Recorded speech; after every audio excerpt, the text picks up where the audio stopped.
The 5 secrets I'm about to share with you in this video helped this creator right here gain over 300,000 subscribers in just a few months, and this creator over 250,000 subscribers, but best of all, they're now making a full-time living simply by posting on YouTube. And the same thing can happen to you so long as you implement these 5 secrets. The first secret that you need to be aware of is every 1 view that you get on YouTube is going to make you eligible for anywhere from 7 to 10 different impressions. Now notice, I said impressions and I didn't say extra views. So essentially what this breaks out to, if you're posting shorts content, is that if you're not getting 80% of people to stop what they're doing and watch your content, well guess what? YouTube isn't going to just continue to suggest out your content. So you get 1 view, which makes you eligible to possibly get 7 to 10 more views, but if people don't stop and watch your video, then you're not going to get that view. And on top of that, when it comes to long form content, this kind of means the same thing, that somebody is going to see your thumbnail and title, but if they don't click on it, well again, guess what? It's going to stop that video dead in its tracks. And if you're not getting the views that you want to right now, this could potentially be why. Either because you're posting shorts and you're getting less than 80% of people to stop what they're doing and watch the video, or you're posting long form content that nobody's actually clicking on.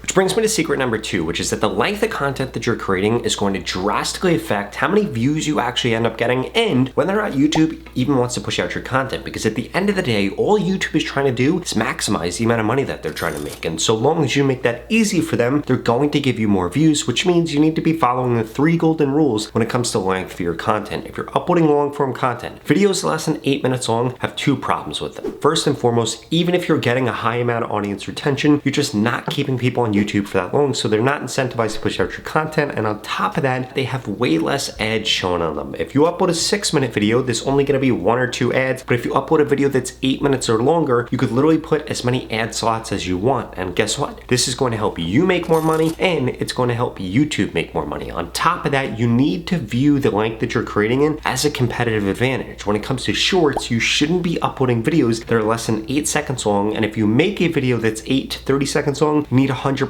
audience retention. If you make a video that's 31 to 60 seconds long, you need 80% audience retention. And then finally, you need to make sure that you're actually looking at the length of content you're creating compared to the competitors' videos that you're going to be showing up against, because this could be one of the reasons that your videos just don't get pushed out. Now, to really drive this point home, I actually wanted to show you an example of how this works in real time. So if we look at this video right here, and by the way, I just audited this channel, which is why I'm going to use them as an example. If I look at this video right here, top 7 AI tools for writers and novelists, and I come and actually do a search for this. So top 7, I'm going to click right here.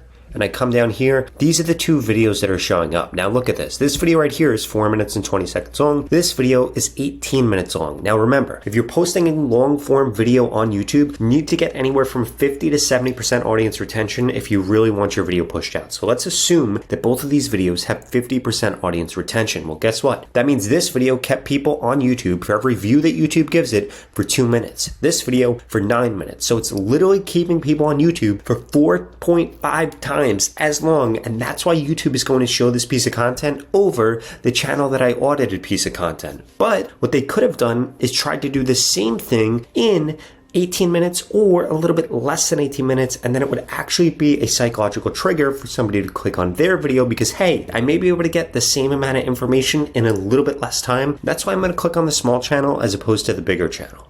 Which brings me to secret number 3, which is the best YouTubers out there are stealing their ideas from other people. In fact, YouTubers don't just come up with random ideas, they use analytic tools to be able to figure out the best topic for them to create or how they can actually compete against the people that they're going to be showing up on YouTube. And if you're not using a tool like vidIQ, you're probably at a huge disadvantage. In fact, I want to share with you exactly how you can use vidIQ in 3 different ways to find the perfect video for you to create for your next video so that you get more views and increase the odds of you going viral. And by the way, if you don't already have vidIQ, you could go to the pinned comment below, sign up today for just $1 for the next 30 days. Don't let $1 be the difference between you going viral in your next post because you actually found a good video idea or you flopping.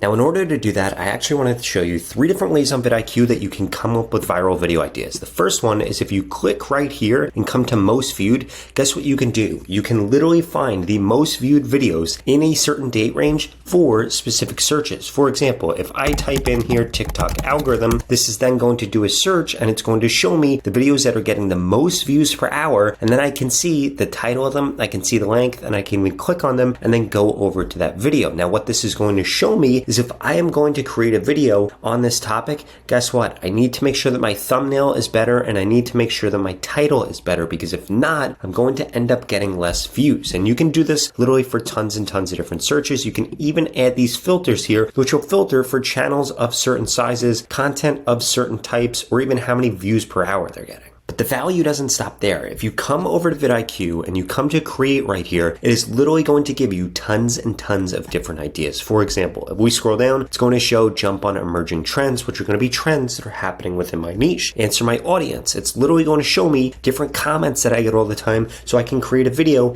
answering them. And then it even shows reinvent viral videos. So this literally shows me viral videos from other people within my niche. And what this is going to focus on is it's going to focus on people that don't have a lot of subscribers that got a lot of views. And I know I said that I'd only show you 3 features, but they actually have 4, so I want to show you an extra one. If we come into more right here, and then you come under daily ideas, this is literally going to show you a bunch of different daily ideas and suggested keywords that you should make sure that you're going after, and you can save these and then you'll be able to view them later. And then finally, if we come under research here, this is going to show you rising keywords, the top keyword opportunities for my channel, and I can go ahead and do a search for something. For example, if I was going to make a video about faceless Instagram, I can go ahead and do a search here and it will show me the best way for me to actually do this. For example, instead of calling it a faceless Instagram, people are calling it an Instagram theme page, and that literally would have 6x the amount of views that I could have potentially gotten. Had I just used faceless Instagram, could have gotten 30,000 views. Had I used this right here, I could have got 180,000 views. So literally, this tool could have just helped me 6x the amount of views I was getting.